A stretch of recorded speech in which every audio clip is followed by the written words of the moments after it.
Since the dawn of time, man has been fascinated by the existence of monsters. Fierce, terrible beasts that lurk in the shadows. And men who are brave enough to hunt these monsters are immortalized in legend. Hercules, Beowulf, but who, in our modern times of great comfort and safety, dares to press into the unknown? Who has taken up the mantle of these great heroes and continues the hunt? Brace yourselves, folks, because today we are looking for the Bakersfield ghost monk. My name is Silver Belmont, and I'm probably one of the top cryptozoologists in the Western Hemisphere.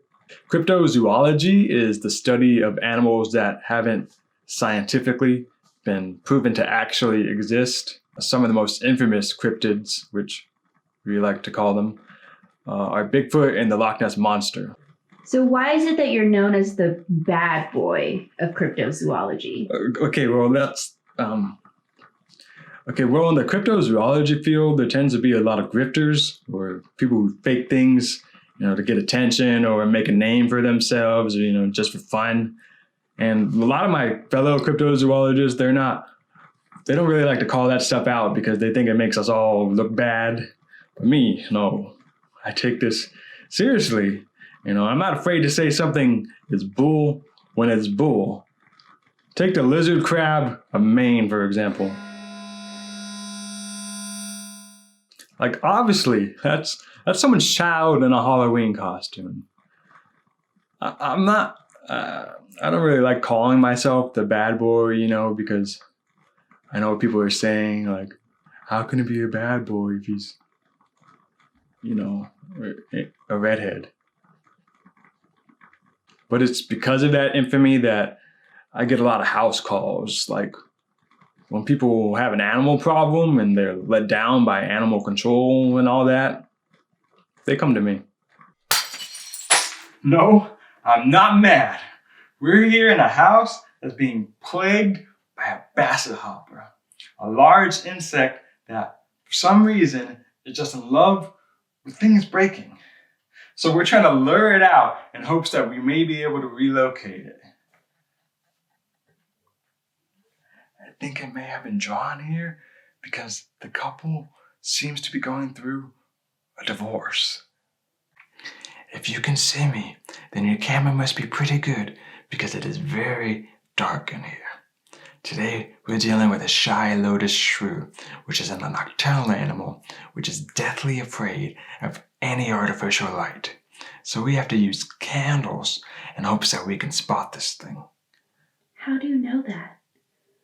Educated hypothesis.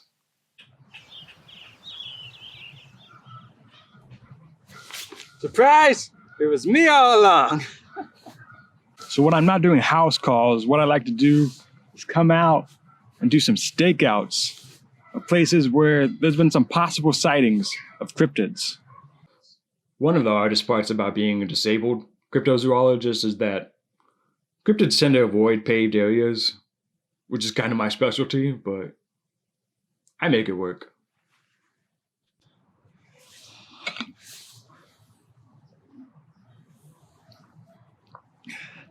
Cryptoaid, my own secret concoction.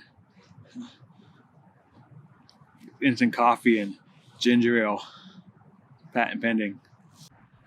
What other type of gear did you bring today? Just standard stuff. I got my camo, binoculars, and this is actually for geese.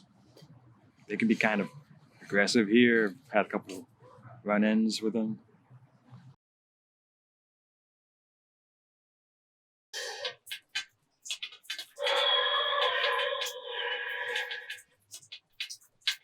I